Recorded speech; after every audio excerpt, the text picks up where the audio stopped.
Welcome everybody to Extreme Power No Handling, and today we're dealing with the 2017 Fiat 124 Spider Abarth. Now this is a 736 horsepower, 477 pounds-feet of torque from a 2.6 litre 4-rotor, and the car itself weighs 2,539 pounds.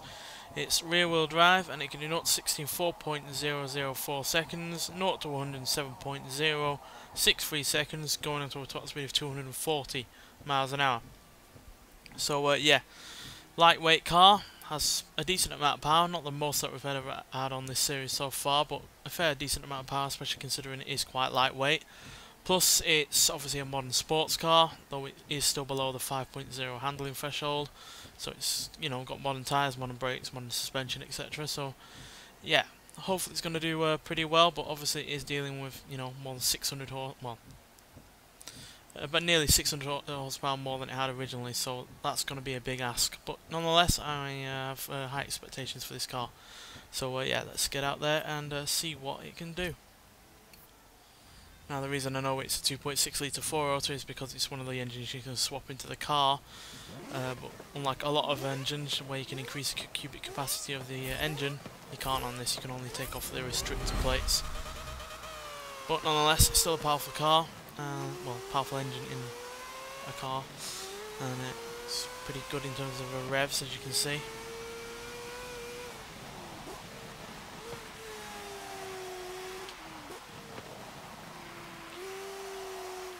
So yeah, it is obviously rear-wheel drive still, which is obviously going to throw up some issues. But I'm hoping that I can keep it in control enough to at least, you know, get to the top 5 maybe.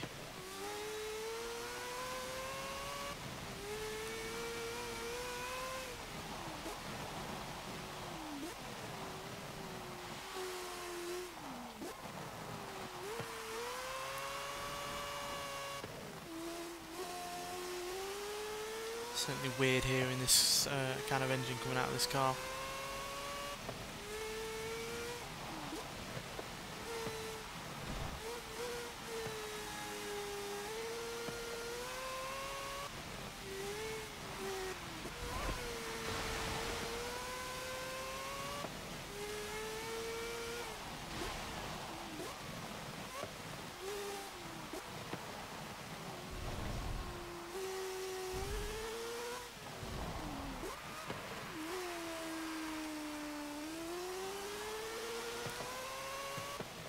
Decent first lap, 1 minute 31.716.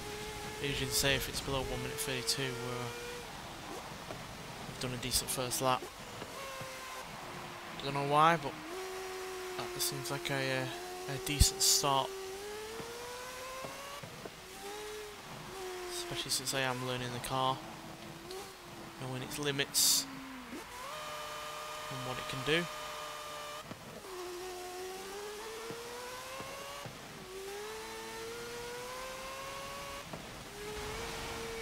No idea if this has a turbocharger on it, does it? No. So that's a lot of power to be getting out of a naturally aspirated engine. But obviously, you know, it's a Wanko rotary engine. Get a lot of power out of not much engine in these types of engines.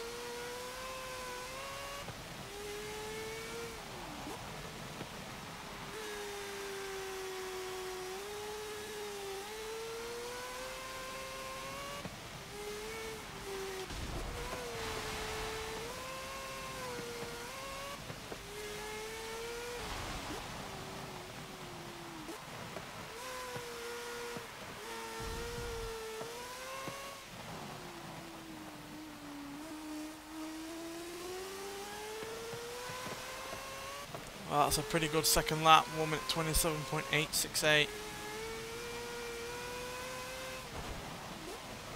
But I still feel like there's improvements to be made.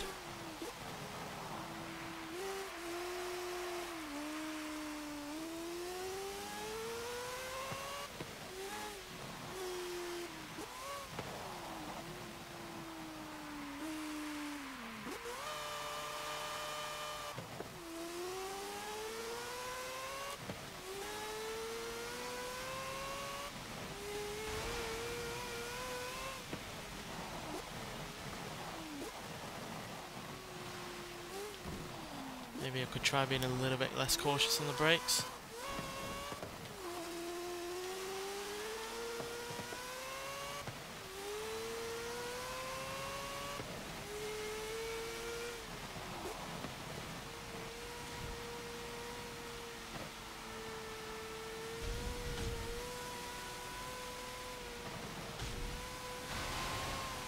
A little bit more conservative with the accelerator as well. Seems to help.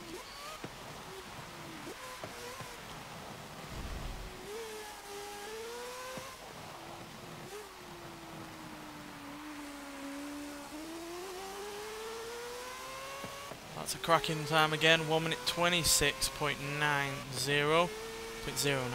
sorry. I think that puts it into second place, to be honest.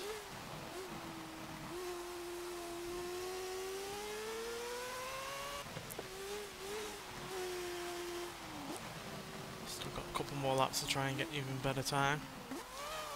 Would be nice if we could get this to first place, but that would be a big ask. Because that Bentley Continental, despite, you know, what I think is a glitch with its changing gear, etc., putting in an incredibly quick time for a kind of car that it is.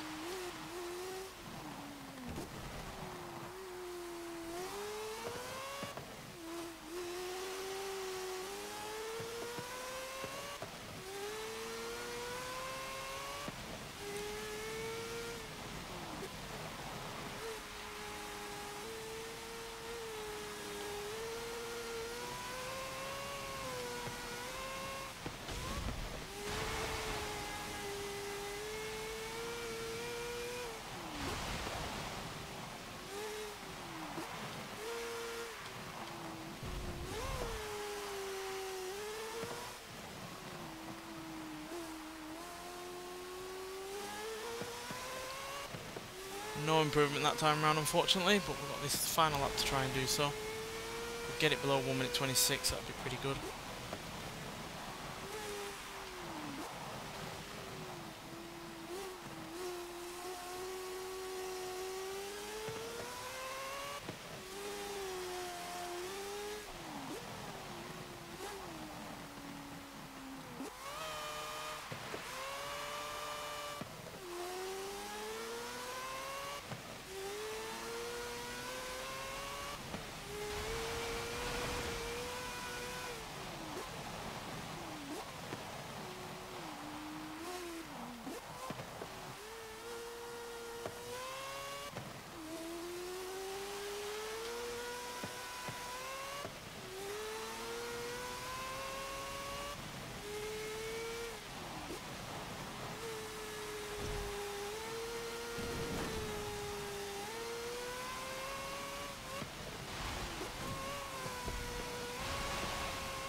Come on, final corner. Way, 1 minute 25.277. So yeah, that doesn't beat the Bentley Continental Supersports, but it comes awfully close because that car put in a time of 1 minute 24.805. But nonetheless, that is still second place, and it's beating a bunch of other cars that are all-wheel drive, which, you know, kind of testament to how good of a handling car this is. And yeah, I think part of that is down to the fact that it has very little in the way of weight, which, you know, is the whole point of the car in stock form. So yeah, beating the Toyota Land Cruiser, which only got into second place in the previous episode, the Mercedes-Benz ML 63 AMG, the Jeep Trailcat. It's also beaten the previous fastest rear-wheel drive only car, the Toyota T100 Baja truck, and the Chevrolet Fleetline Special, the Volkswagen Ghia, and you know the leaderboard if you've seen the description. So yeah, I'm thoroughly pleased with that, and yeah, cracking car. Really wasn't expecting it to be that quick. Was expecting it to be fast, but just not that quick because, you know, rear-wheel drive car, lots of extra power, more than 3 times the power it had originally. Lightweight as well, which does have the benefit of better handling and better acceleration, but also can mean it's quite tricky to handle. Also, obviously, it's dealing with a wet and, you know, no extra handling upgrades. So yeah, I was expecting it to be tricky, and it was in some cases, Certainly was a little bit tail happy at times, but as soon as I got to grips with the accelerator, got to grips with how the car was going to handle, I was able to manage the power a lot better, and yeah, was pretty fast for it. So yeah, really pleased with that, and it does give me hope that there are more rear-wheel drive cars out there that can do just as well as this, if not better. Because yeah, this series does kind of tend to favour the all-wheel drive vehicles, but as proven here, that isn't always the case. Anyway, thanks for watching, and I'll see you in the next one. Bye.